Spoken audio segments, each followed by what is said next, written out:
தமிழக வெற்றி கழகத்துடன் ஓ பன்னீர்செல்வம் கூட்டணி பேச்சுவார்த்தை நடத்தியிருப்பதாக தகவல் வெளியாகி இருக்கிறது. இது குறித்து நம்மிடையே ஓபிஎஸ் ஆதரவாளர் நாஞ்சில் கோலப்பன் நம்மோடு இணைந்திருக்கிறார். அவரிடம் கேட்கலாம். சார் வணக்கம் சார்.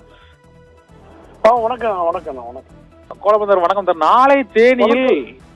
நாளை தேனியில் ஓ பன்னீர்செல்வம் யாருடன் கூட்டணி என்பது குறித்து அறிவிக்கப் போவதாக அவர் ஏற்கனவே தெரிவித்துள்ளார். இந்த சூழ்நிலையில் தமிழக வெற்றி கழகத்துடன் கூட்டணி வைப்பதற்கு வாய்ப்பு இருக்கிறதா, அல்லது அதிமுக பாஜக கூட்டணியிலேயே அவர் மீண்டும் இணைவதற்கான வாய்ப்பு இருக்குதா சார்? சார், அதாவது அண்ணன் கார்ல ஏறும்போது அவங்க பத்திரிகையாளர் கேட்டதுக்கு நாளை பார்க்கலாம்னாரு, நாளை அறிவிப்பேன்னாரு. ஆனா கூட்டணி அறிவிப்பேன்னு சொன்னாரா, இல்ல நாளைக்கு கூட்டத்துல கலந்து ஆலோசிச்சுட்டு அதுக்கு பின்னும் முடிவு அறிவிப்பேன்னு சொல்றாரா, எது அறிவிப்பேன்னு தெரியாம நான் வார்த்தைகள் விட முடியாது. ரெண்டாவது, நீங்க கேக்குற மாதிரி தாவேக்கா கூட ஒரு பேச்சுவார்த்தை நடத்திட்டு இருக்கலாம். ஒரு தலைவர் லீடர் வந்து இப்ப நடத்திட்டு இருக்கிறது வந்து நம்ம வெளிப்படையா நடத்திட்டு இருக்காருமாங்க. இப்ப ராமதாஸ் நடத்திட்டு இருக்காருன்னு சொன்னாங்க, அப்புறம் இல்லன்னு அவங்க கருத்து தெரிவிக்கிறாங்க. அதனால கூட்டணி பேரங்கள் எப்படி எல்லாம் நடக்குதுங்கிறது நமக்கு தெரியாது. அது வந்து நம்ம வெளியே பேசுறது வந்து ஒரு அரசியல் நாகரிகமும் இருக்காதுங்கிறதுனால நான் அதை அண்ணன் என்ன பேசுறாரோ அது வரைக்கும் நம்ம அமைதியா போவோம்.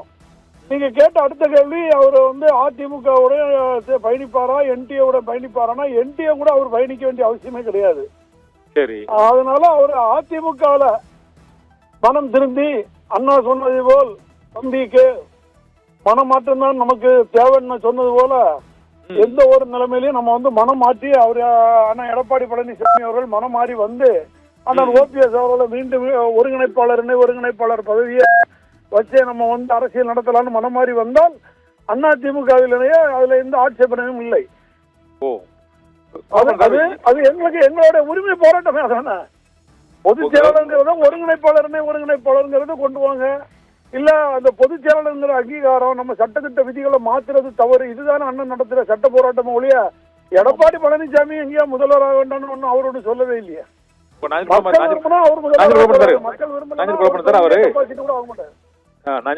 இன்னொன்னு, இப்போ நாளை அவர் தேனியில அவர் ஆதரவாளர்களோட ஆலோசனை, இதற்கு முன்பு சென்னையில் ஆலோசனை, அந்த ஆலோசனை வந்து ஒரு இந்த மராத்தான் ஆலோசனையா தொடர்ந்துகிட்டே நீடித்து கொண்டே இருக்கிறது ஒண்ணு. ரெண்டாவது, இப்போதைக்கு அவருக்கு இவரோட நிபந்தனைகள் தான் என்ன அதிமுகவில் இணைவதற்கு? டிடிவி தினகரன் கூட எனது சகோதரன் சொல்லி இணைஞ்சிட்டாரு. இவர் மீண்டும் அதிமுகவில் இணைவதற்கு என்ன அவரு ஒன்றிணைந்த அதிமுக தான் எனது விருப்பம்னு அவர் ஏற்கனவே சசிகலா போல மீண்டும் அவரு போன வாரம் பேட்டி அளிச்சிருக்கிறாரு. இல்ல சார், நேற்று கூட அவர் விமான நிலையத்துல ஒன்றிணைந்த அதிமுக தான் வேணுங்கிறாரு. அவர் ஒன்றிணைந்த அதிமுக தான் அவர் வந்து சட்ட போராட்டமே நடத்துறாரு. அந்த சட்டத்திட்ட விதிகளை மாற்றக்கூடாதுங்கிற வழிய அங்க இருக்கிற அதிமுக தொண்டர்களோடோ இல்ல அங்க இருக்கிற மற்ற நிர்வாகிகளோட எங்களுக்கு எந்த விதமான ஒரு பாகுபாடு கிடையாது. எல்லாமே அண்ணன் தம்பியா தான் பழகிறோம். இப்ப அண்ணன் டிடிவி தினகரன் வந்து ஒரு இயக்கத்தை உருவாக்கிட்டாரு. அவரு வந்தது அம்மா மக்கள் முன்னேற்ற கழகம், அம்மா மக்கள் முன்னேற்ற கழகத்தை காப்பாற்றணும்னு சொல்லிதான் வந்தாரு. அது எதுக்காக பயன்படுத்தினாரு? நோக்கம் அதிமுகவை காப்பாற்ற வேண்டும்ங்கிறது அவருடைய நோக்கம். அவர் வந்து திமுகவை ஆட்சிக்கு கொண்டு வரணும்னோ இல்லைன்னா திமுகவை விரட்டணும்னோ அவரோட நோக்கம் கிடையாது. அவரோட நோக்கமும் அதிமுக வந்து இவர் கையில இருக்க கூடாதுங்கிறது ஆரம்பத்துல இருந்து அவருடைய சண்டையும் அவருடைய கட்சி ஆரம்பிச்சதும் அவர் மனமும் வந்து பொய்யாச்சு, அண்ணன் தம்பியா சேர்ந்தாச்சு. அப்ப இது குக்கருக்கு அது வேலை இல்ல, ரெட்டைலைக்கு தாங்க வேலை. சரி, அவரு அண்ணன் தம்பி ஆயிட்டே இருந்தீங்களா?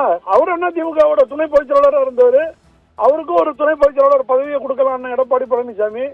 இப்போ நீங்க எடுத்துக்கிட்டீங்கன்னா அண்ணன் ஓபிஎஸ் அவர்கள் நடத்திய போராட்டத்தில் வெற்றி தான் கண்டிருக்காருடைய தோல்வி கிடையாது. யாரை சேர்க்கணும்னு சொன்னாரோ அதுல ஒரு பாட்டை சேர்த்துட்டாரு. சரி, தினகரனை சேருங்கன்னு சொன்னாரு, தினகரனை சேர்த்தாச்சு.